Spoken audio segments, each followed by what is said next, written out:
This is a clip from the Red Cow Arcade podcast. I guess the big news this week was that, or yesterday, I suppose it was that a fan did, we all knew that somebody was going to do a fan cut of Kenobi and make it a movie. And so a guy got out in front and did it. And supposedly his cut is 2.5 hours. And Dan, I think rightly, was like, if it's 2.5, he wasn't mercenary enough. Like, you can get that thing down to 1:45 probably. There's not a tremendous amount of story there, but I haven't seen it, but what I've heard is that the number one thing he said, because the guy released a TikTok where he explained everything's done through. Ever since I've been on TikTok, now everything's a TikTok.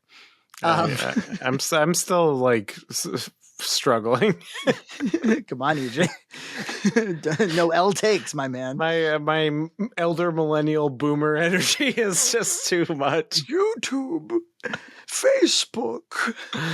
I can barely Instagram. He said that the number one thing was the show had a tremendous amount of fluff, like shots that went on before the cut in ways that you just aren't used to with movies. And they do it in a way that kind of like is balanced. And so maybe like when you're receiving the show, you're not unless you actually sat with it and wanted to try to tighten it up, then you notice it in spades. But if as just a passive viewer, you're like, I guess there's nothing wrong, but there is. I definitely noticed that the editing was loose, which I thought was shocking because I knew the editor was the same one from Better Call Saul and Breaking Bad, which means something else is going on there. So are they instructed to like make the run times and stuff? Yeah. So he said like, tighten that stuff up. In particular, he shined a light on the scene where Ben is running down the hallway with the cracking glass and stuff. He's like, this just like went on and on and on, and like just excessive shots and excessive shot lengths. And he said also, like, by cutting out the kind of peripheral Inquisitors, you can kind of make Reva more menacing and kind of more brutal. And I don't know makes whether sense. I don't know whether or not he like cut out the first encounter with. I don't think he did with Vader, but I know he rescored the second one with Duel of the Fates, and supposedly he did like some of his own CG and stuff that could like augment. Like apparently it was like a real effort here. But anyway, it made me think. I was like, I probably without exception, all of these Disney Plus shows have like deliberately loose editing.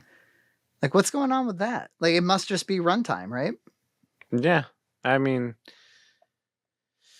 I don't think a lot of these needed to be series. Like, I was noticing that.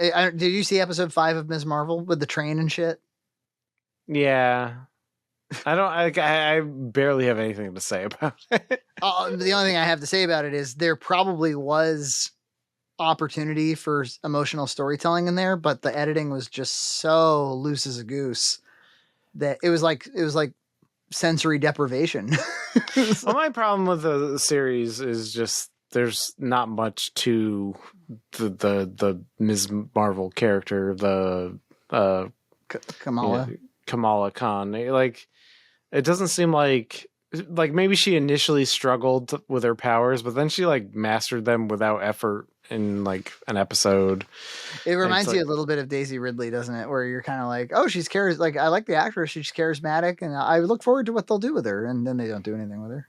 Yeah, it's like there's no fatal flaw with the character. There's no like growth. It's boring. It's boring. Yeah. We liked the pilot. I liked the second one okay.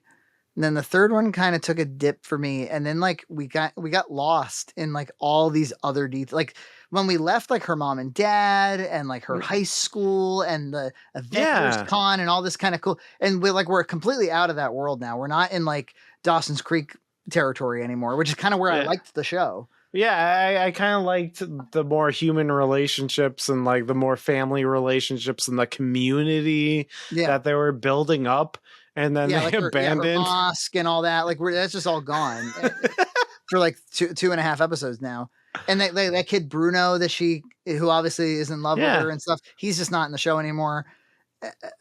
You know, Yeah, it's bad. It's it's baffling. I hate to say it. I think I probably would.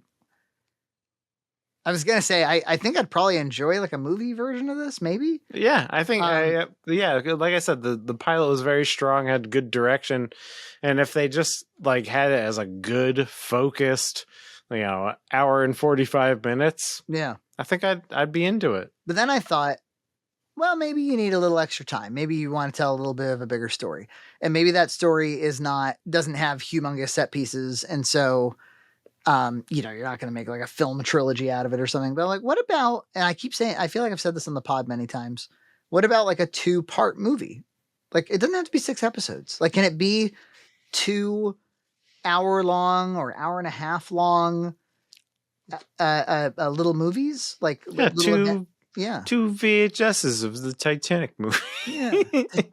Titanic. Get the two VHSs. They're in one one box. I keep referencing the Long Halloween, and they did it before with Dark Knight Returns, but the animated DC, the animated DC has figured everything out already for everybody, and nobody's copying them.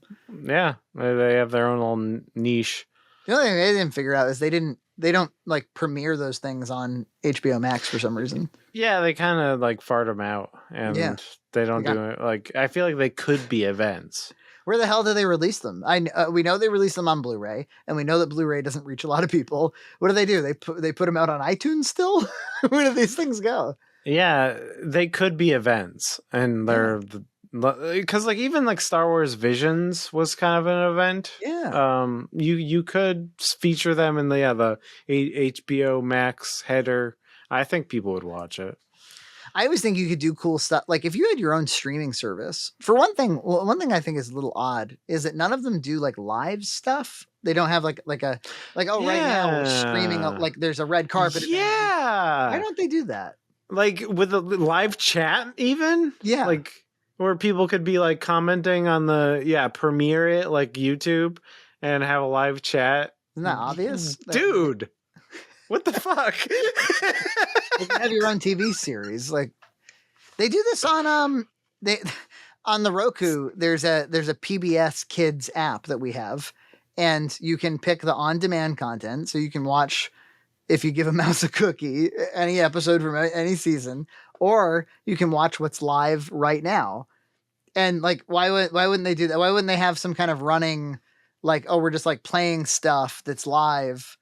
Because my vision would be like, if you were going to premiere The Long Halloween on a Friday night, or maybe a Saturday night, like I love this idea. Saturday night at 8:00, Long Halloween's going to drop, and maybe a day or two leading up to it, they're streaming like Dark Knight Returns and like all of their that way you don't have like feature movies and be like, search for this and watch that. You can just kind of run stuff and be like, oh, like you could because I still think that audiences like a little bit of that appointment TV kind of element. Like, yeah, that's why I think the binge model is it just doesn't work. Yeah. Where you just, you put out a whole season of Stranger Things and people talk about it for a week and that's it.